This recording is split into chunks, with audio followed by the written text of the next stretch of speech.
Yes. All right. All right. Thank you all for being here. Good morning. I am Lieutenant Governor-elect Mandela Barnes, here with Governor-elect Tony Evers, here to announce our exciting new cabinet secretaries. Again, as we've traveled the state, as we receive input from so many people, and also as we work to fulfill our own promises of bringing diversity, of bringing talent to this administration, I could not be more excited to announce this remaining group of cabinet secretaries that represent the diversity of our state, regional, gender, all sorts of demographics. I believe that Tony has done his Governor-elect Evers has done his due diligence in making sure that we pick the best talent, making sure that we actually pick the best people. That's what you see in front of you. That's what you've seen in the previous announcements. And I couldn't be more excited to go into January 7th, knowing that we have an administration that will reflect our commitment to this state, one that wants to make sure that we are moving in the right direction, an administration that will make sure that we continue to move in the right direction. So with that being said, here to introduce the next governor, state of Wisconsin, my friend. We want to get that clarified. Governor-elect Tony Evers is my friend, and not only will you make a great governor, you picked a fantastic cabinet, and I'm excited to serve with you. And you know what? We have a great lieutenant governor. Oh, cool. There we go.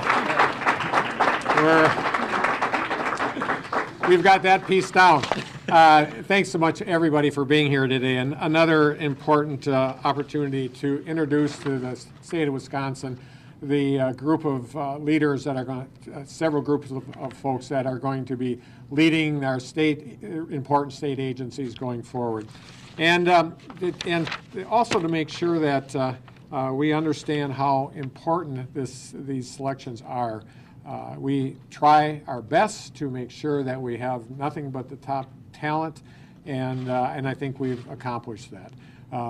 Additionally, every time we've been interviewing people for these positions, we've asked some very simple and direct forward questions. One of the things that is very important to me as the next governor is that even though our state is organized in silos, or as we affectionately call them around here, as cylinders of excellence, that's a joke, come on.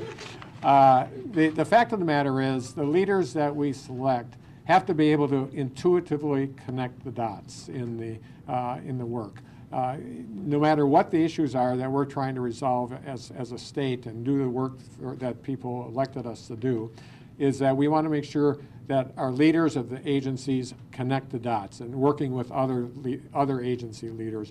All of them together, I believe, are going to be so important to collectively solve the problems that are facing us.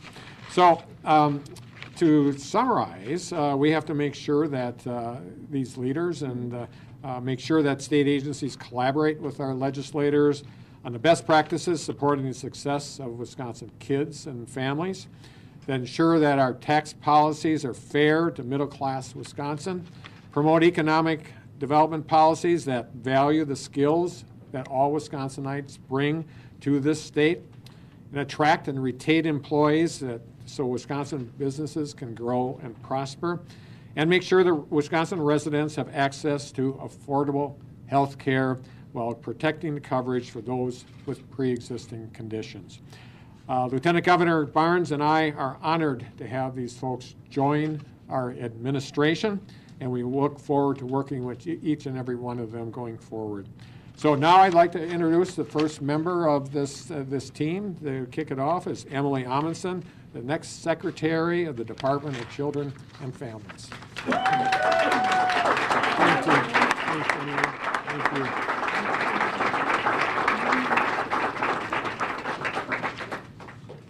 Thank you for your introduction, and thank you to both Governor-elect Evers and Lieutenant Governor-elect Barnes for the trust that you've placed in me.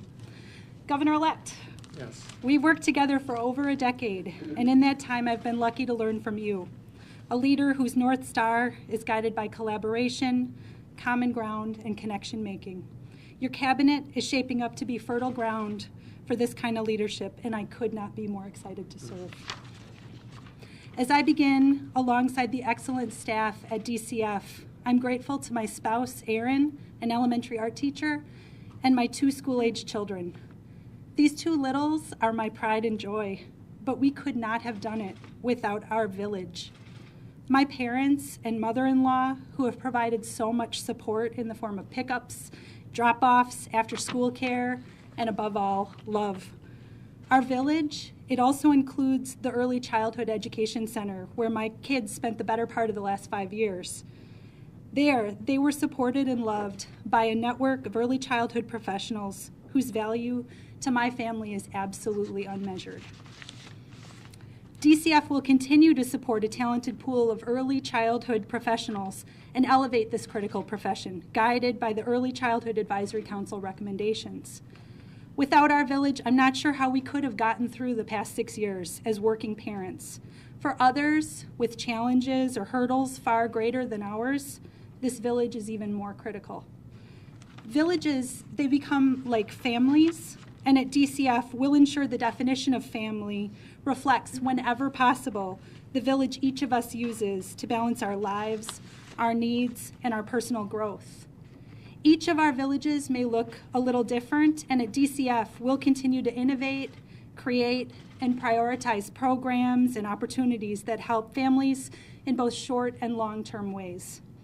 I'll also bring to DCF my nearly 20 years of experience working on behalf of kids, first as a high school teacher, then as an employee at DPI. In those experiences, I've watched with great respect as you, Governor-elect Evers, and DCF Secretary Eloise Anderson work diligently to find places where you could collaborate. I look forward to strengthening that collaboration with DPI as well as with the other cabinet agencies. Wisconsin legislators are also critical collaborators to advance and prioritize solutions for families. I'm proud of Wisconsin's nation-leading work with opiate addiction and trauma-informed care.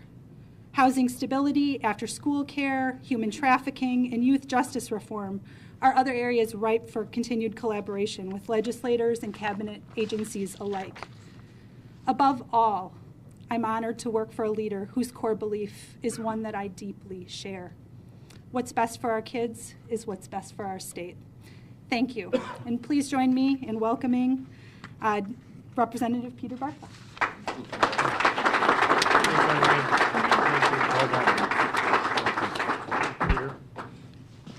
Well, thank you very much, Governor-elect Evers and Lieutenant Governor-elect Mandela Barnes. It's a distinct honor and a pleasure to be here today.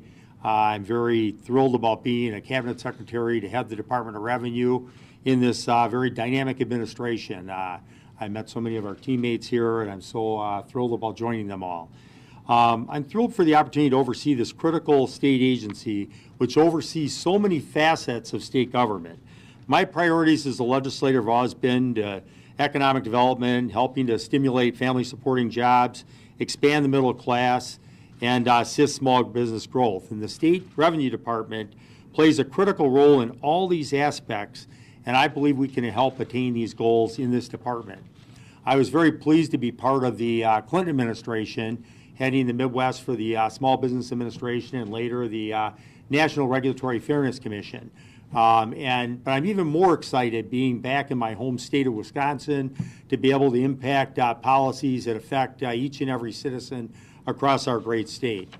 And for me, the idea of being able to work for the issues that have been so important in this state for so long, to bring home the values that I know that Governor-elect Evers stands for. I was so thrilled with the platform that he put forward, not the least of which is trying to provide tax relief to the middle class, but also to try to provide greater customer service to all people.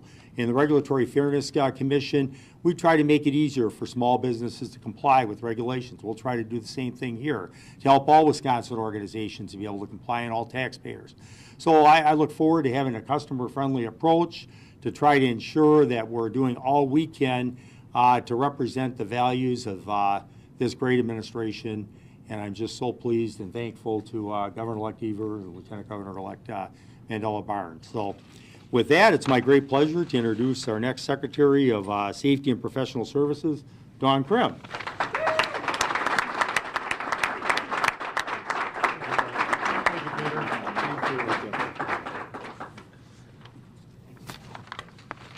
Wow. I am honored and excited to be selected by Governor-elect Evers to serve the citizens of Wisconsin as the Secretary for the Department of Safety and Professional Services. I could not have imagined 18 months ago when I joined then Superintendent Evers at DPI that he would not only run for governor, but become governor.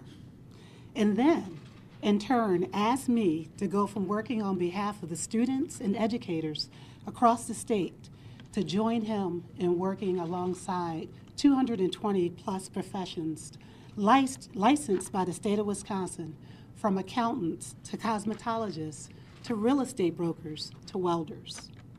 I look forward to helping the governor-elect connect the dots, working alongside other secretaries to see how we might work together to focus on the issues that he ran on: education, transportation, and healthcare, and strengthen government and industries to help Wisconsinites thrive.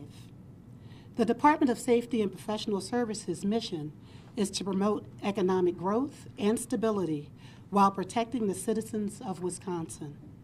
I look forward to carrying out that mission and ensuring the safe and competent practice of licensed professionals by valuing the skills that Wisconsinites bring to those professions and across the state.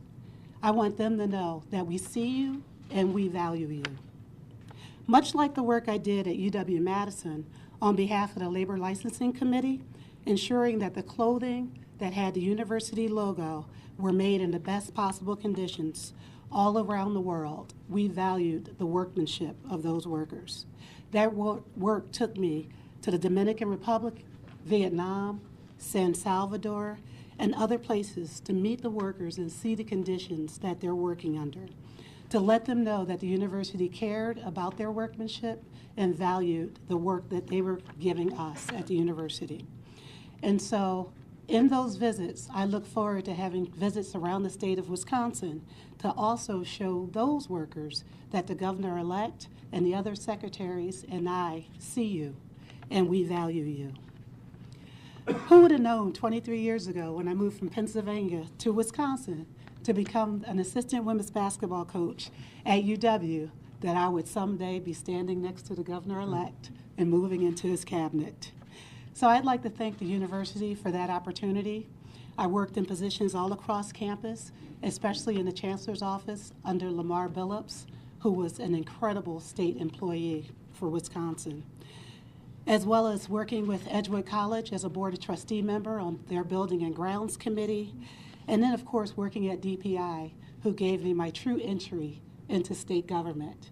And the exemplary way that they've done their work, they've shown me how state employees do their work. So I'm looking forward to doing the work alongside other state employees, because at DPI we were grounded in equity, and I will be taking that message to the Department of Professional Services and Safety. And with that, I thank my husband for his support over the years, my kids for allowing me to do what I need to do to support them and you, as well as my parents. And so with that, I look forward to serving. And let me welcome my colleague, Caleb Frostman.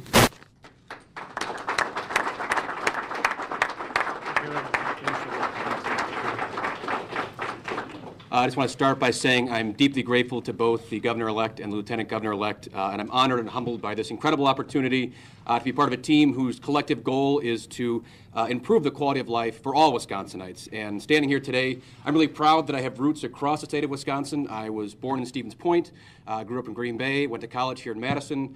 I started my professional career in Milwaukee, and I currently call Sturgeon Bay home. And I counted, I won't listen, but I counted, I have occupied deer stands in at least 14 counties in the state of Wisconsin. So I believe spending so much time in this state, in environments both urban and rural, has given me a valuable perspective as an economic and workforce development professional on the state of Wisconsin's economy, and that's motivated me to deliver those quality of life gains that Wisconsinites are hungry for, both in Waukesha and in Washburn, in Algoma and Beloit, and in Madison and Niagara.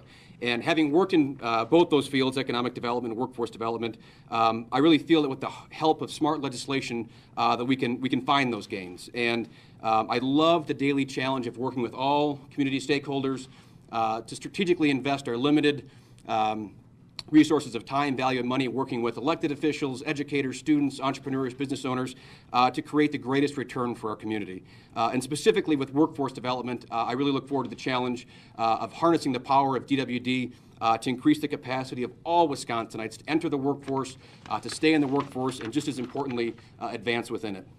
And as we work to position Wisconsin to excel in this economy of the future, I think it's pretty obvious that winning the war on talent, or the war for talent, not on talent, well, war for talent, will be a determining factor. And I believe that with the right priorities, with strong execution, and the diverse perspectives brought forward by this administrative team, Wisconsin can and will be victorious. So I'm honored and excited to be part of that team, and I share the governor-elect's vision of a prosperous Wisconsin for all. And I look forward to putting our collective shoulder to the wheel to ensure that Wisconsin's economy works for its employees and its employees through smart programming, strategic investments in our workforce, and connecting those dots from all angles to deliver a decided economic advantage for Wisconsin now and far into the next decade and beyond. So I'm excited to get to work, and with that, I'm excited also to introduce our new Secretary of Health Services, Andrea Palm.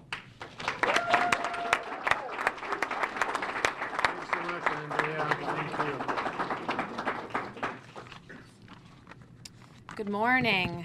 I'm proud to be here today among so many talented individuals who are committed to working with Governor-elect Evers and Lieutenant Governor-elect Barnes to make Wisconsin work better for the people of this state. I want to start by thanking Governor-elect Evers. I am humbled and honored to be your choice to lead the Department of Health Services. Your vision to improve access to health care coverage, address rising costs, and invest in prevention and wellness are critical priorities that Wisconsinites expect us to tackle and to solve. I look forward to working with you, my administration colleagues, and the legislature to find common ground for better health care for Wisconsinites. It will be critical that we listen to Wisconsin families and stakeholders as we develop these plans, and I am anxious to get out and around the state to do just that. These are issues that touch all of us. We all have family members, friends, and colleagues who have pre-existing conditions, who have difficulty affording their prescriptions, or who live in rural areas that lack a dentist or an OBGYN or essential behavioral health treatment programs. These are among the most pressing issues that Wisconsin families face, and they hit closest to home. But they are also issues that are fundamental to the success of each of our communities and the state as a whole. Healthy children come to school ready to learn and to thrive. Healthy adults make for a more productive workforce and more successful farms and businesses. And healthy adults make for healthier seniors, who in turn are able to remain in their homes and communities and sustain the quality of life they expect and deserve. I'm excited to get to work. I look forward to working with the people of Wisconsin, the legislature, and stakeholders to improve the health and well-being of this state's citizens. And as I begin this task, I look forward to working with the dedicated professionals at the Department of Health Services. Their expertise and experience will be critical to our success. Again, thank you, Governor-elect Evers, for this honor. Thank you. Thank you.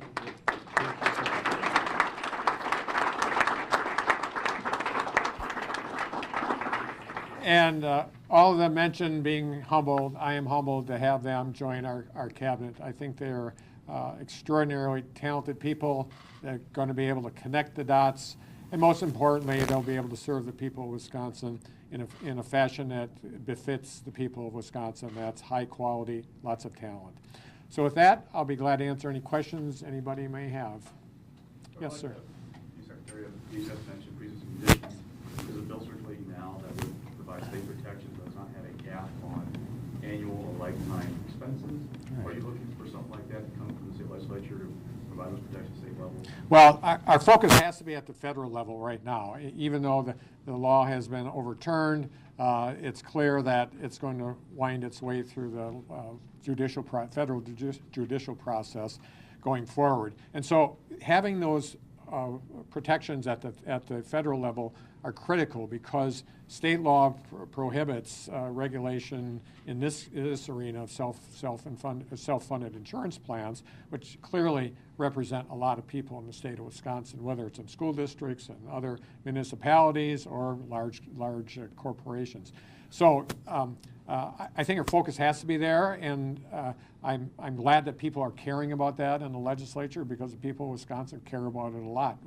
Governor Walker and I talked about that a lot during the campaign. And so I'm looking forward to what solutions that the legislature has. But regardless of the intent, the fact of the matter is any state law needs to find a way to mimic and be identical to the federal law. Another question? Governor-elect, are there any provisions of the lame duck legislation that you intend to not follow?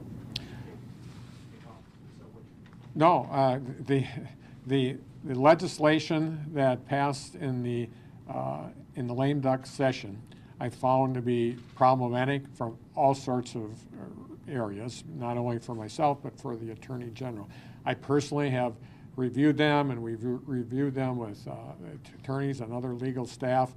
We haven't decided what to do personally. It's just been my experience that when this happens, it likely will happen from the outside. I don't know if that's the case. We already have one outside organization challenging parts of the law. We anticipate that happening going forward. And if that does, it's very likely that I will be the person that is sued, because I will be governor at that point in time. It has nothing to do with me not following the law. The fact is, as I found during when I was state superintendent, I was sued because people thought the law was unconstitutional. It wasn't about whether I was implementing or not. I was implementing it as state superintendent because it was a law. My comment is this: it's likely that most of the activity is going to happen from the outside, and I will likely be the defendant of those lawsuits. And when you talk about being named as a defendant, you anticipate in that context being named as a defendant by people who are seeking to overturn the laws, challenging. Exactly. That type of litigation. Thanks you for clarifying that. Exactly. We got time for two more. Over the DPI situation. There were two lawsuits over rules when you were at DPI. Right. One brought by people supporting you, and now most recently by people opposing you. Right. Are you saying that you're going to do everything that's in the lame duck legislation, or are there some things? I have no intent of breaking the law. One more. Are you going to take up? Robin Voss sent you a letter to meet the day after your inauguration to meet with his caucus. Is that something you're open to? Well, I'm certainly open to meeting with Speaker Voss and the caucus. Whether it works out the next day, I'm not sure. Scheduling is always an issue, but I appreciate the outreach, and we'll be meeting with them as soon as we can. That's it. Thank you very much, folks. Thanks for being here. Thank you all.